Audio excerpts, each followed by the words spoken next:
Hey YouTube land, Take Andrews here doing another action figure review, and this time it's for the DC multiverse, Deathstroke. Now this is the Arkham Origins version of Deathstroke from the video game.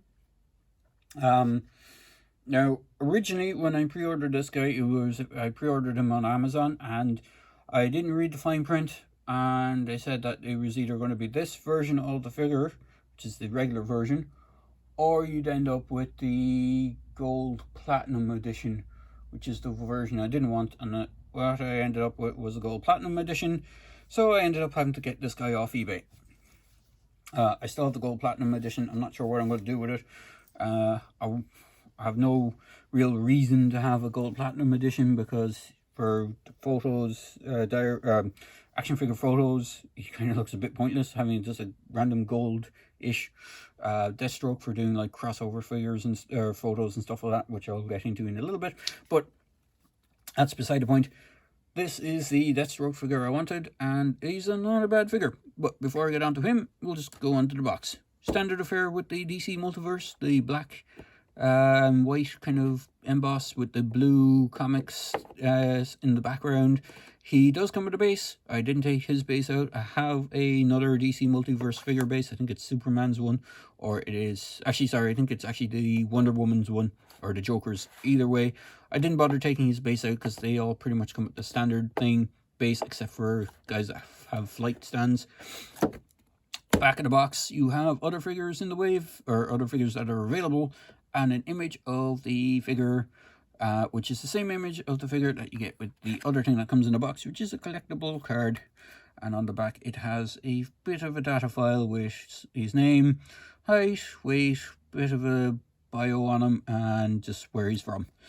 So other figures that they show on the back of the box, which are pretty much ones I don't have, which is, well, actually no, sorry, I have one of the other figures, which is the Grim Knight, which is the basically Punisher style Batman. There's Azrael, I hope I'm pronouncing that right, Azrael. There's that Green Lantern Batman, which I can't remember his name, Batman Earth 32. There's the weird kind of Doomsday style Batman, and then there's that, I think it's a Death Machine or something. He's from Death Metal. He's the one that's been forged with Cyborg's technology. So that is pretty much it for the box. On to the figure. So he does have 22 moving parts. Oh, actually, before I proceed the figure, I should have just said that these figure reviews are intended for collectors over the age of 13 years old, and so is the figure, as it says in, well, the box says for 12 plus. The other box I had for Spawn said 14 plus, so, you know, take what you will. Again, figure stand, DC logo on the base. Would have been nice if it was printed in white so you could actually see it a bit better, but that's beside the point. On to the figure himself. Comes with two accessories, if you call them accessories. One is an accessory, one is a removable part, and unfortunately it's already bowed. This is the sword, his katana, that he comes with. It comes straighter than that out of the box. My one got a little bit sticky as well, because it's taped in the box, and for some reason the tape has created a sticky side on it, whereas if I go on the opposite side, it's not on it. You can even feel the stickiness when you kind of rub along it. I don't really want to put anything on it to remove the stickiness, because it might remove the paint work as well. So there is that. Now, this has been a bone of contention for most collectors for this figure. He comes with this katana holder, or the sheath for his sword. It slides through here, plugs in here,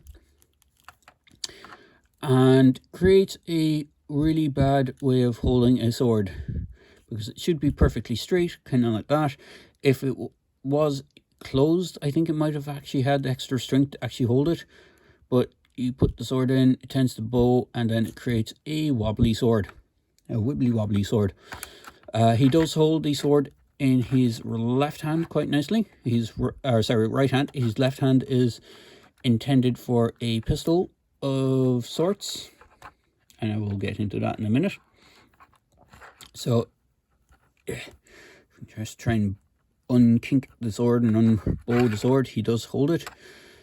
He does have all the standard articulation as most of these figures do. So head is on a ball joint, look left, right, has a little bit of tilt down, not so much back. He has those kind of joints in the arm that has a little extra piece for almost a butterfly joint, so kind of hinge forward and back. He has a swivel on the bicep, or on the bicep, which is slightly hindered by the armor pieces. He does have dual hinge elbows, which you can get quite over 90 degrees, and you can get up to his head, and it almost looks like he's talking on a intercom type thing. His left hand is designed to have a trigger finger on it, which is kind of cool. His sculpt is really nice because he has all these belts. He has a pistol on his belt, or on his thigh holster, but it is non-removable, which is a big shame and another bone of contention for most collectors. Other figures or other companies that have done this figure from this video game, he has had his katana, he had a bow staff, and he's had a rifle, and in some cases a pistol.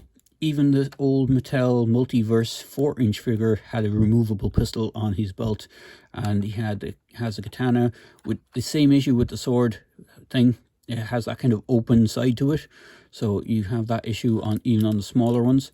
His legs are quite hinged. He is a bit hindered by the sculpting. You know, if the pistol was removable, it would have been a little bit better. It wouldn't be bumping into the leg or into the hip. He does have, and it's super tight on this guy, he does have that dual hinge knee. I can get it better on the other one. I think it should go back a bit more than that, but for some reason it's a bit stuck on mine. There we go. He almost has a full 180 on it. He does have boot cut. I don't really think this figure could have needed it. For some reason mine has a bit of trouble standing as well, when his feet are kind of more flat. They seem to have a bit of a curve to them. I'm not sure if you can see that on the screen, but he stands perfectly now, but sometimes he kind of tends to tilt backwards, which is why you kind of do need that figure stand.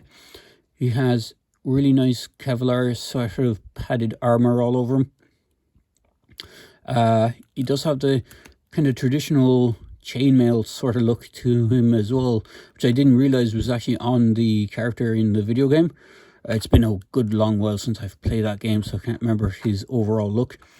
But like the other figures that I have don't tend to have this on it, the kind of chainmail sort of silver sections. Again, the only other figures I have of this guy is the small 4-inch one, so it might have been just too small an area to paint with paint apps. He does have a ratcheting waist for some reason, which sounds very odd. He has side to side on it. He can go back. I have a feeling, because this is slightly rubbery, there should be an extra hinge joint, because the other ones have hinges in the center, but in the chest, but this guy doesn't seem to have that.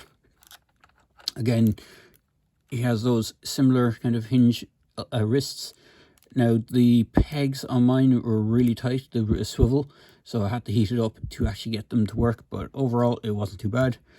And if you happen to collect,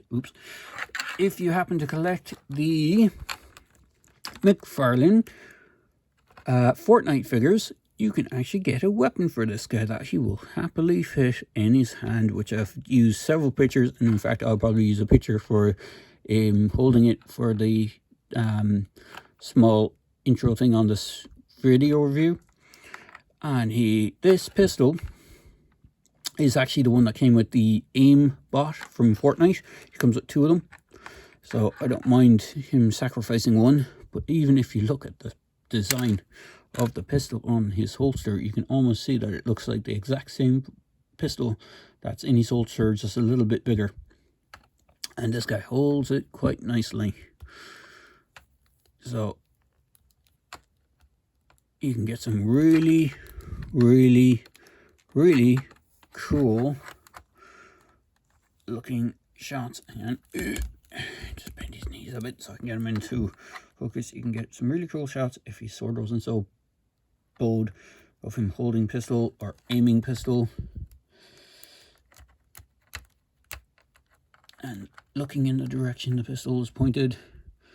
So you can get some really cool shots with this guy. I do like the detailing on the mask. It's quite nice, and he does have this rubber piece as well, which is kind of a little tassel piece on the back of his head.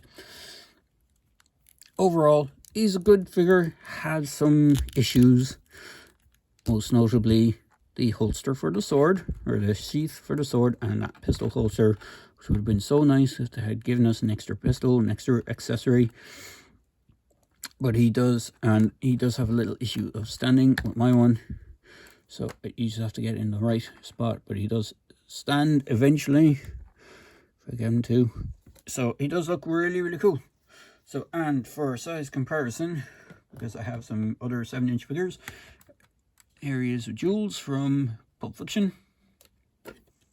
And just because I didn't do it, I'll bring in the old tape measure. Tape measure in, and he falls over. Oh, tape measure is around 7 inches in height. So he does stand around the 7-inch mark. And here he is with Chief Hopper, another McFarlane figure. 11 from season 2 of Stranger Things. And because I already reviewed him and I have him nearby, here he is with the other video game character from the Batman and DC multiverse, which is the Joker.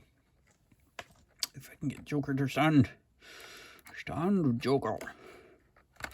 Before you knock everyone over. Jeez, his feet aren't too flat at the moment. He's just going to knock everyone over. There he is.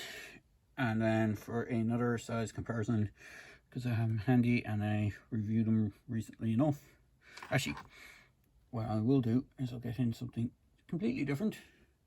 I can grab him without knocking everything where he's standing, because some people might like to see him next to a NECA Predator.